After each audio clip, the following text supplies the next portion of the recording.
So మొత్తం మీద లోక్సభ ఎన్నికల ప్రచారంలో బీజేపీ కాంగ్రెస్ పార్టీ ముందుంటే బీఆర్ఎస్ పార్టీ కూడా రైతులకు సంబంధించినటువంటి అంశాలతో ప్రజల్లోకి వెళ్తూ పార్టీ శ్రేణుల్లో కొంత ఉత్సాహాన్ని నింపేటువంటి ప్రయత్నాన్ని కేసీఆర్ చేస్తున్నారు. మండు టెండర్ను సైతం లెక్క చేయకుండా కేసీఆర్ గడిచిన వారం రోజులుగా కరీంనగర్ జిల్లాలో పర్యటించారు. అంతకుముందు నల్గొండ జిల్లాలో కూడా పర్యటించి 2 సభలను కూడా కేసీఆర్ నిర్వహించారు. ఈ నెల 13వ తారీఖు నుంచి తెలంగాణలో లోక్సభ ఎన్నికలకు సంబంధించినటువంటి శంఖారావాన్ని కూడా కేసీఆర్ పూరించబోతున్నారు. ప్రధానంగా రైతులకు సంబంధించినటువంటి సమస్యలనే ప్రధాన ప్రచారాస్త్రంగా కేసీఆర్ ఈసారి లోక్సభ ఎన్నికల ప్రచారంలో పాల్గొనబోతున్నారు.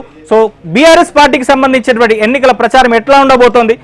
ఈసారి ఈ నెల 27వ తారీఖున పార్టీకి సంబంధించినటువంటి 23వ వార్షికోత్సవం కూడా ఉన్నటువంటి నేపథ్యంలో హైదరాబాద్లో ఒక భారీ బహిరంగ సభ నిర్వహించడం ద్వారా 4 లోక్సభ సెగ్మెంట్లను కవర్ చేయాలనేటువంటి లక్ష్యంతో కేసీఆర్ ఒక వ్యూహరచన చేస్తున్నట్టుగా తెలుస్తోంది.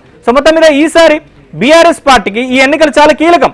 తెలంగాణలో ఆ పార్టీ ఉండాలన్నా లేదా ఆ పార్టీ కనుమరుగు కావాలన్నా కానీ ఈ లోక్సభ ఎన్నికలే ఆ పార్టీ భవిష్యత్తును నిర్ణయించబోతున్నాయి కనుక ఈ ఎన్నికలను కేసీఆర్ స్వయంగా ఓన్ చేసుకున్నారు. ఆయన ప్రధానంగా పూర్తి ప్రచారం అంతా కూడా ఆయన నిర్వహించబోతున్నారు. బీఆర్ఎస్ పార్టీ ఎట్లాంటి ప్రచారం నిర్వహించబోతుంది, ఎట్లాంటి అంశాలను ప్రజల్లోకి తీసుకెళ్లబోతుంది, మా ప్రతినిధి తెలంగాణ భవన్ నుంచి నరసింహరావు అందించడానికి ఉన్నారు. నరసింహరావు, ఈ నెల 13వ తారీఖు నుంచి కేసీఆర్ షెడ్యూల్ అయితే ఫైనల్ అయింది. 2 రోజుల పాటు ఆయన ఇటు 2 సభల్లో ఆయన పాల్గొనబోతున్నారు. 13వ తారీఖున మల్కాజ్గిరిలో చేవెళ్లలో, అలానే ఈ 15వ తారీఖున మెదక్లో నిర్వహించబోతున్నారు. మరోవైపు ఆయన ఎక్కడికక్కడ పొలం బాట కూడా పట్టబోతున్నారు. రైతులతో కూడా ఎక్కడికక్కడ కార్నర్ మీటింగ్ లో కూడా ఆయన మాట్లాడబోతున్నారు. ఈసారి ఎన్నికలకు సంబంధించి కేసీఆర్ ఎట్లాంటి వ్యూహంతో ముందుకు వెళ్ళబోతున్నారు, ఎట్లాంటి సభలకు సంబంధించినటువంటి షెడ్యూల్ చేసుకున్నారు ఆయన? ఇప్పుడు పార్లమెంటు ఎన్నికలకు సంబంధించి సరిగ్గా ఇంకా నెల రోజులు మాత్రమే ప్రచారం చేసుకోవడానికి గడువుంది, మే 13 అని అంటే. ఈ నెల రోజులు కూడా జనాల్లో ఉండే విధంగా కేసీఆర్ ప్రణాళికలు సిద్ధం చేసుకుంటున్నారు. ఇక క్షేత్రస్థాయిలోనే ఉండి ఎన్నికల ప్రచారాన్ని హోరెత్తించాలనేటువంటి లక్ష్యంతో ఆయన ప్రణాళికల్ని సిద్ధం చేసుకున్నారు ఇప్పటికే.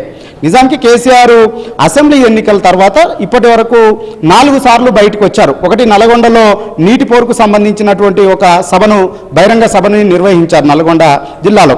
ఇంకా ఆ తర్వాత కదనబేరు సభను కరీంనగర్లో నిర్వహించి అక్కడి నుంచే ఎన్నికల శంఖారావాన్ని పూరించారు. అక్కడ వినోద్ కుమార్ను గెలిపించాలని చెప్పి ఆయన ప్రచారాన్ని అక్కడి నుంచే ప్రారంభించారు. ఇక 2 సార్లు 2 జిల్లాలకు వెళ్లారు. ఒకటి గత నెల 30వ తేదీన ఒకటి జనగామ, సూర్యాపేట, నల్గొండ 3 జిల్లాల్లో పర్యటించారు.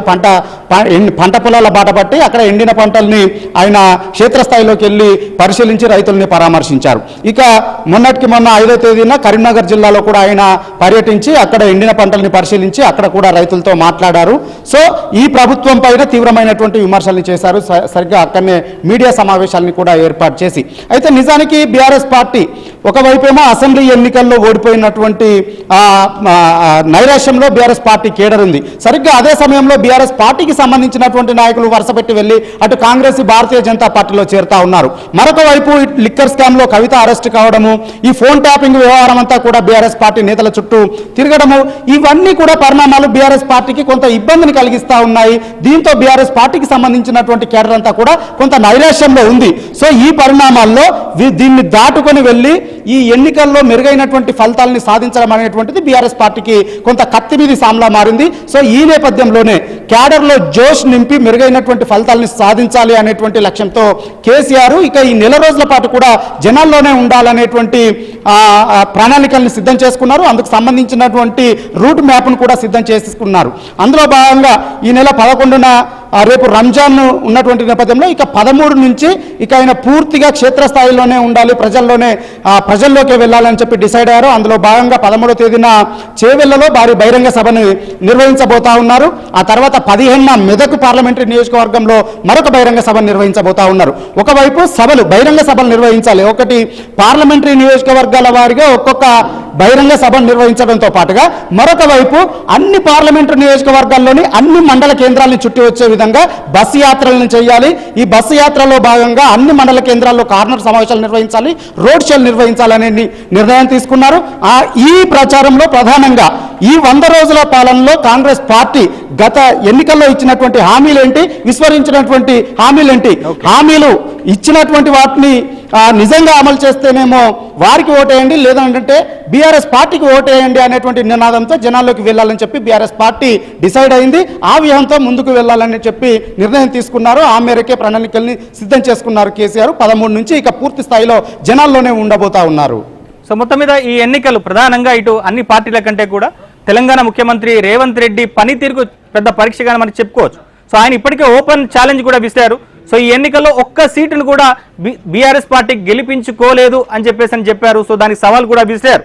సో మరోవైపు తన 100 రోజుల పాలనకు రిఫరెండంగానే ఎన్నికలను చూస్తానని చెప్పేసి రేవంత్ రెడ్డి తనకు తానుగానే పెద్ద అగ్ని పరీక్షను ఆయన విధించుకున్నటువంటి పరిస్థితి ఉంది. సో మొత్తం మీద రేవంత్ రెడ్డి తన 14 సీట్ల టార్గెట్ను ఆయన పరీక్షలు ఆయన పాస్ అవుతారా లేదా అనేటువంటి చూడాలిగా బీఆర్ఎస్ పార్టీ. సో తన ఉనికికి ఈ ఎన్నికలు అనేటువంటివి పెద్ద పరీక్షగా మారాయి.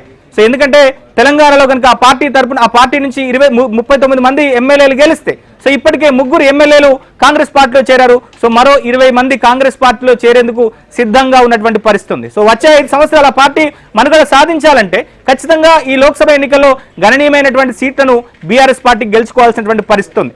ఇక బీజేపీ పార్టీ కొత్త ఉత్సాహంతో ఉంది. సో తెలంగాణలో కాంగ్రెస్ కు తాము మాత్రమే ప్రత్యామ్నాయమని చెప్పుకునేటువంటి రీతిలో ఆ పార్టీ వచ్చే 5 సంవత్సరాలు పోరాడి 2029లో అధికారానికి కైవసం చేసుకోవాలంటే ఖచ్చితంగా ఈసారి లోక్సభ ఎన్నికల్లో ఆ పార్టీ మెరుగైనటువంటి ఫలితాలను సాధించాల్సి ఉంది. అందుకే నరేంద్ర మోదీ ప్రధానంగా తెలంగాణ మీద ఎక్కువగా ఫోకస్ పెట్టారు. సో అన్ని సెగ్మెంట్లలో కూడా ఆయన బహిరంగ సభలు, రోడ్ షోల్లో పాల్గొనేందుకు వ్యూహరచన కూడా చేసుకున్నారు.